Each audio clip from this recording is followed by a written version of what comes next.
morning, welcome back if you've been here before.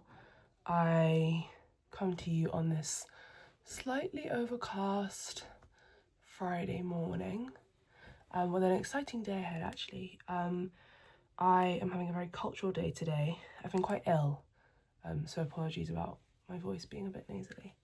But we have a big cultural day planned. We're going to Japan House, which is a fantastic museum in High Street, Kensington, which has an exhibition of 100 years of Japanese pottery making. I'm going to that with my friend, which will be amazing. And then I think we're going to go charity shopping around that area, because there's always really good charity shops around Kensington, because all of the rich people put their fancy clothes in there and then they get sold for a massive discount. So looking forward to that. And then in the evening, my friend and I are going to a talk at the Warburg Institute. The Warburg Institute is part of the University of London.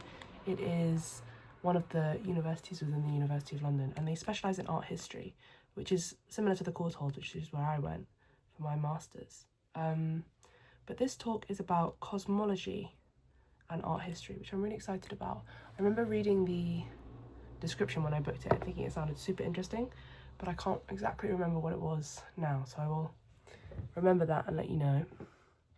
But until then, I'm just getting ready for the day. As I said, it's quite overcast here actually, but it's not that cold.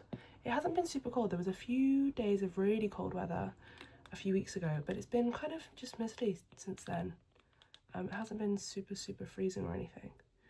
I feel like it probably will get freezing again because it's February. But I've had a long week. I've had some interviews for jobs, and I've been really ill. So just trying to get over all of that.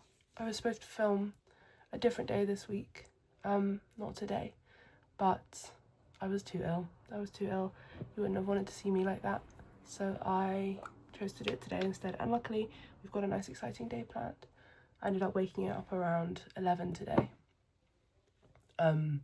which is kind of unusual for me. Normally I'm up naturally around 8 or latest maybe 9, but I slept until 11 today, which shows that I was so tired and ill. Just the snotty nose and congestion thing that's going around at the moment actually. Nothing serious. Got a big weekend as well because it is Valentine's Day and my band is putting on a gig in Acton, which I'm really looking forward to actually. We've practiced loads, and one of my close friends from a different band I was in is joining us to dep the sax. This gig, which is going to be super fun. She's amazing. She's so, they all are amazing and so talented. And they're also really fun. So I'm looking forward to spending Valentine's Day with them. And we're hopefully going to go out after. I need to look up somewhere that's easy to get to from Acton, especially because the Central line isn't running. So that's another task for the day. Research places to go out. I don't really go out that much in London in like a club sense. I go to the Dalston bars, which I think are quite fun for a dance. But in terms of like actually clubbing, I haven't really been to that many places in London. I find that, you're having a really good time at Prees with all your friends and you can hear each other and the drinks are cheap. And you're like, oh, it's kind of like 11 o'clock. I don't really fancy going out now. We do that so often. We're just having such a good time at Prees that we end up staying till at Prees till like 1 and then being like, oh, well, actually we're tired now. Let's just go home or go to sleep or whatever. So maybe that makes us really lame, but we do that all the time. We even did that at university, honestly. There were so many times when we'd bought tickets to go to the club. We never ended up going because we were just having such a good time and off that. But yeah, I need a place to go out after Valentine's Day. Also, low-key don't want to go somewhere that's just going to be like couples, because, that's fun, but we're going as a group of friends, so might be a bit weird and awkward if there's loads of couples around. Hopefully more people who are coming to the gig will come to going out as well. Hopefully it won't just be the band. It'll be fun if it was just the band. There are like 7 of us. But I would also love it if a couple of my friends who are coming to the gig would come along. I was getting a bit worried about ticket sales for this gig because we didn't sell that many until the last week or so. But I think it was because people didn't really want to admit to themselves that they had nothing to do on Valentine's Day, or they were convincing their partner to come with them to the gig. But I'm really lucky. I've got lots of supportive friends, so we've sold a decent amount of tickets. and I'm really looking forward to it. We're doing quite a lot of new material as well, which is good. We haven't practiced it as much as we practiced our last gig, but we kind of know each other a lot better as musicians now anyway, so I think there's like a level of trust there that there wasn't there the last gig because it was more new. So I'm really looking forward to it. And I'm wearing a white dress, and I've got burgundy tights, like lace burgundy tights, burgundy shoes, and a burgundy bra, which kind of shows a bit through the dress, which it looks great. I look great. And I think other people are also going to do like a burgundy pinky kind of theme because Valentine's Day, so that will be fun. I don't know what I'm going to do with my makeup for it, so I guess we'll see about that. Probably nothing too much. I never do that much makeup. Maybe it would be fun to do some like big eyes or something. We'll have a think about that.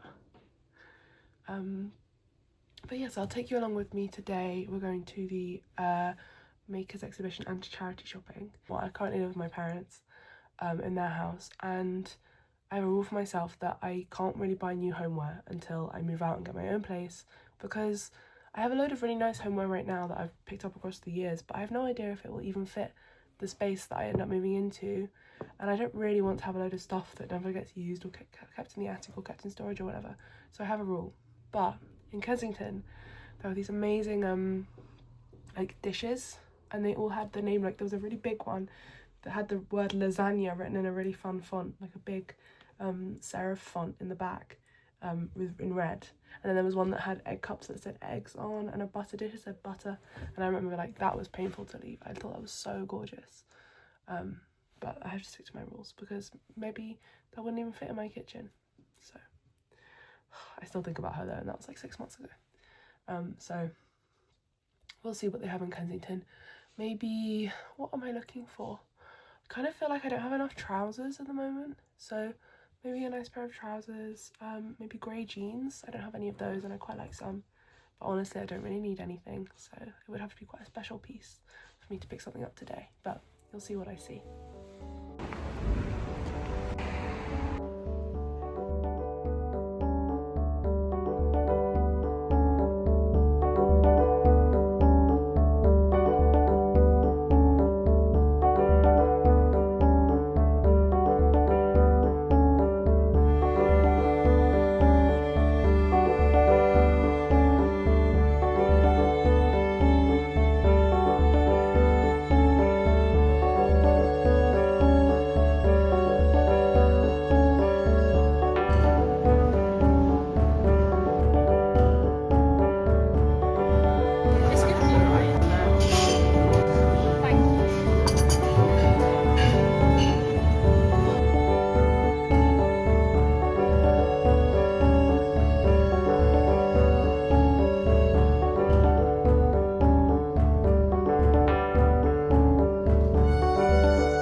Institute their social orders about specific conceptions of life and death, which take the place of their biological life, orienting their behaviors.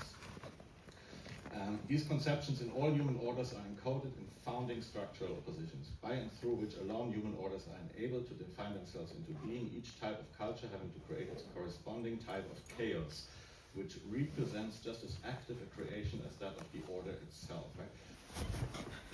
So it's the next day now. And I wanted to show you what I bought in the charity shops in Kensington, near High Street Kensington. We went to Japan House, and then if you walk towards Notting Hill Gate, I think it is, there's several charity shops. My friend bought a really pretty top, but she ended up buying loads in the Shelter boutique because she was looking for work clothes, and Zara sends quite a lot of their old stock there. So she found loads of things that she wanted to use for work. But I bought from this one is from Fight for Sight, and it is this fluffy purple mohair short sleeve jumper. I really like the colour, I think it's really flattering. But I also like the fact that it's mohair. I don't have anything mohair, and I've been wanting something mohair for a while. This is actually the H&M Editions range, which I think is H&M's slightly nicer range. And it is 30% mohair when I looked on the label, which is quite a high percentage. And I really liked it, and it was only £7. So I did buy that. And I think with jeans, light torch jeans, and a belt and boots, it would look really nice. So really happy with that. Then I also bought, this was from Cancer Research, this top from Jigsaw, which is this cobalt blue, sheer on the top, but then kind of cinches you in at the bottom. Really gorgeous architectural kind of top. It like sits really nicely because it's got this big shoulders that you can kind of see when I hold it up like this. But I really like it. It's really long sleeves, which I love, because you can kind of wear them up to there with some bangles over the top. And I thought for work with a vest, or for fun with a little bra underneath, it would look really pretty. And those are the only two things I bought, but I'm trying to get a bit more colour into my wardrobe, and I feel like purple and blue are good ways to do that. And then after my friend and I went to charity shopping, we ended up going for a pizza at Pizza Union, which is one of my favourite pizza places in London. You can get a margarita for like £6. And we split one of those before I met up with my other friend to go to a talk at the Wahlberg Institute, which was interesting. It was slightly confusing. I think they were open to the public, these talks, and I studied art history, so I know a little bit about Wahlberg from that. The talk was quite highfalutin, and it assumed quite a lot of knowledge on the part of the audience, which I'm sure a lot of people in the audience did know what he was talking about, but there were some very interesting things. Like, he talked about the vast canon of the Ethiopian church, which I don't know anything about, and I'm really keen to find out more about. He kind of brushed past it and said, oh, as we all know, there's a vast canon in the Ethiopian church, much vaster than the Catholic church.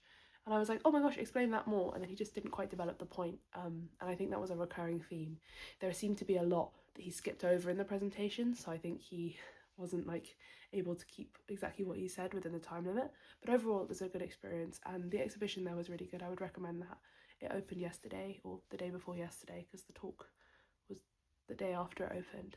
So I'd recommend that. But yeah, the talk ended at around 9. We ended up getting a little drink afterwards, and I came home, but it was too late to show you what I got. So thank you so much for watching. This is just a little daily vlog. Hopefully you'll see more. Like and subscribe. Yeah, thank you so much for watching.